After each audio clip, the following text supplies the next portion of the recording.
আসসালামু আলাইকুম ওয়া রাহমাতুল্লাহি ওয়া বারাকাতুহু। তোমরা সবাই কেমন আছো?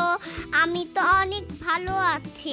কতদিন তোমাদের সাথে কথা হয় না, গল্প হয় না। তোমরা কি জানো আমি আমার বাবার সাথে মিরপুর ৬ নাম্বার বাজারে গিয়েছিলাম। বাবা আমাকে বলল এই বাজারের মাছগুলো অনেক ভালো। আমার পছন্দ ইলিশ মাছ। আমাদের জাতীয় মাছ হলো ইলিশ।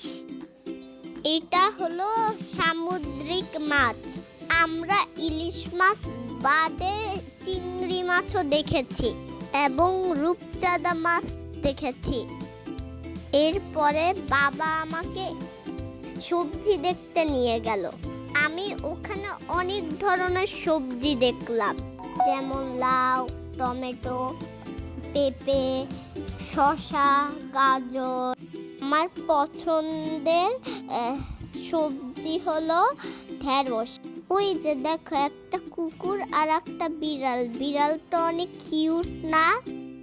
আমার তো বাবা মার সাথে বাজার করতে অনেক ভালো লাগে। আচ্ছা, তোমরা কি তোমাদের বাবা মার সাথে বাজার করতে যাও? তোমাদের বাজার করতে কেমন লাগে জানিও প্লিজ। আমি এখন বাসায় চলে যাচ্ছি। আল্লাহ হাফেজ। আবার অন্যদিন দেখা হবে।